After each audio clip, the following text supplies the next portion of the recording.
Now that you know a little bit about circular journeys, you're going to start brainstorming for your own story. And the first two things you're going to think of are your main character and then the imaginary world where he or she might travel to. So, my main character is going to be Sally, and I've decided my main character is going to be a young girl.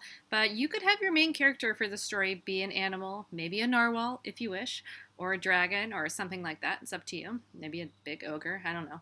It can be a fantasy style that will work for the story. So I chose Sally, who's going to be a girl. What does she look like? Well, she's a girl. She's kind of short. She has long, unruly hair. Sounds like me. And she's 10 years old.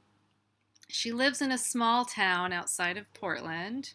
And her character traits means what is she like? Well, she's kind of shy, a little lonely, but determined whenever she's faced with a problem.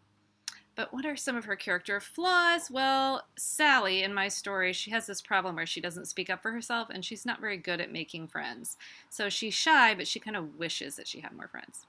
Okay, so now that I know my main character, I can think of what kind of imaginary world will she travel to in this story.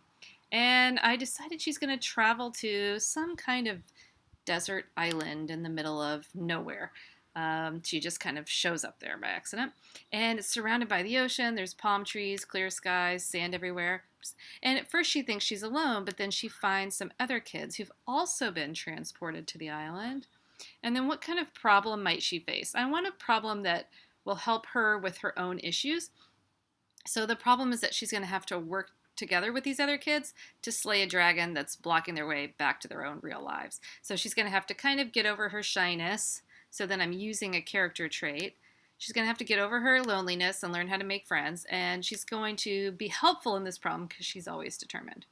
And you may not end up keeping your story exactly the way you're brainstorming. This is just getting it started this week. And then we'll do some more brainstorming next week.